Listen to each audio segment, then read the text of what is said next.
Assalomu alaykum hurmatli tinglovchilar. Bugun biz sizlar bilan bolaning ta'lim olishi va rivojlanish haqidagi nazariyalarning mazmun mohiyati haqida o'z mashg'ulotimizni olib boramiz. Demak, ushbu mashg'ulotni O'zbekiston Milliy pedagogika universiteti pedagogika kafedrasi dotsenti Anvar Vahobov sizlar bilan olib boradi. Ushbu mashg'ulotimizda, demak, quyidagi rejalar orqali o'z ma'lumotlarimizni berib o'tamiz. Demak, birinchi rejada ta'lim nazariyalari, behaviyorizm, kognitivizm va konstruktivizm haqida tushunchalar, konstruktivizm pedagogikada nazariy va amaliy yo'nalish sifatida, konstruktivist o'qituvchi xususiyatlari va ta'limdagi roli haqida gaplashib o'tamiz. Demak, pedagogika va ta'lim psixologiyasi tarixda behaviorizm ta'lim nazariyasi alohida o'rin egallaydi. Ushbu nazariya 20-asr boshlarida paydo bo'lib, ta'lim jarayonini ilmiy, obyektiv va aniq qonun-qoidalar asosida tashkil etishga intilishi bilan ajralib turadi. Behaviorizm inson xulq-atvorini tashqi ta'sirlar orqali o'rganish mumkin degan g'oyaga tayanadi va ta'limni kuzatiladigan natijalar bilan bog'laydi.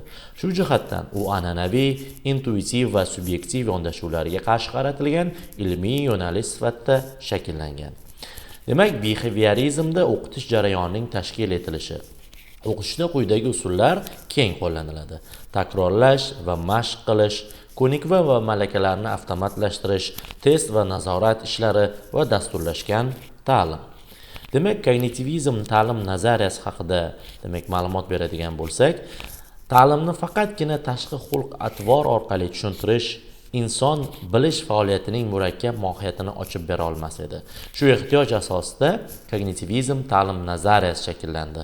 Ushbu nazariya ta'lim jarayonida insonning ichki aqliy jarayonlari, fikrlash, idrok, xotira, diqqat va anglashni asosiy o'ringa qo'yadi. Kognitivizm ta'lim nazariyasining mohiyatida axborotni qabul qilish, demak, xotirada saqlash, uni qayta ishlash, tafakkur va yangi vaziyatlarda qo'llay olish imkoniyatlarini berib o'tadi. Kognitivizmda o'qitish jarayonining tashkil etilishi dars jarayonida o'quvchi tahlil qilish imkoniyatiga, taqqoslash, umumlashtirish va xulosa chiqarish imkoniyatlariga ega bo'lishni belgilab beradi. Kognitivizm ta'lim nazariyasining afzalliklari esa quyidagilar. Birinchidan, mantiqiy va tanqidiy fikrlashni rivojlantiradi. Bilimning chuqur va barqaror bo'lishini ta'minlaydi.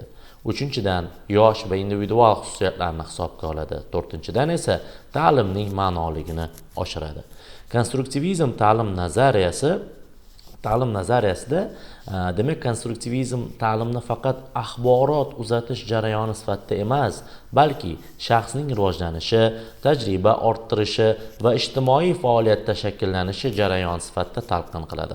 Konstruktivistik yondashuv ta'limning insonparvarlik, shaxsga yo'naltirilganligi, amaliy ahamiyati va ijtimoiy mazmunini kuchaytirishga xizmat qiladi.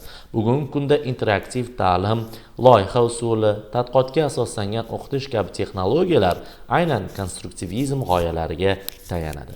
Demak, konstruktivizm ta'lim nazariyasining mohiyati, konstruktivizmda ta'lim tajribaga asoslangan, ma'noli va ijtimoiy hamkorlikka asoslangan hamda muammoli vaziyatlar orqali tashkil etilishi bilan belgilab beriladi. Bolalar psixologi Lev Semyonovich Vygotsky eng yaqin rivojlanish sohasi nazariyasini mohiyatini demak quyidagi ma'lumotimiz orqali tushuntirib o'tamiz. Lev Semyonovich Vygotsky mashhur rus psixologi, bolalar psixologiyasi va pedagogik psixologiya fanlarining rivojlanishiga katta hissa qo'shgan olim. Uning ilmiy merosida ta'lim va rivojlanish o'rtasidagi bog'liqlik masalasi markaziy o'rinni egallaydi. Vygotsky tomonidan ilgari surilgan eng yaqin rivojlanish sohasi nazariyasi bolalarni o'qitish va tarbiyalashda muhim kasb etadi. Ta'lim va rivojlanish o'rtasidagi bog'liqlik. Demak, Vygotsky ta'lim rivojlanishdan orqada qolmasligi, balki uning oldinga yetaklash kerakligini ta'kidlagan.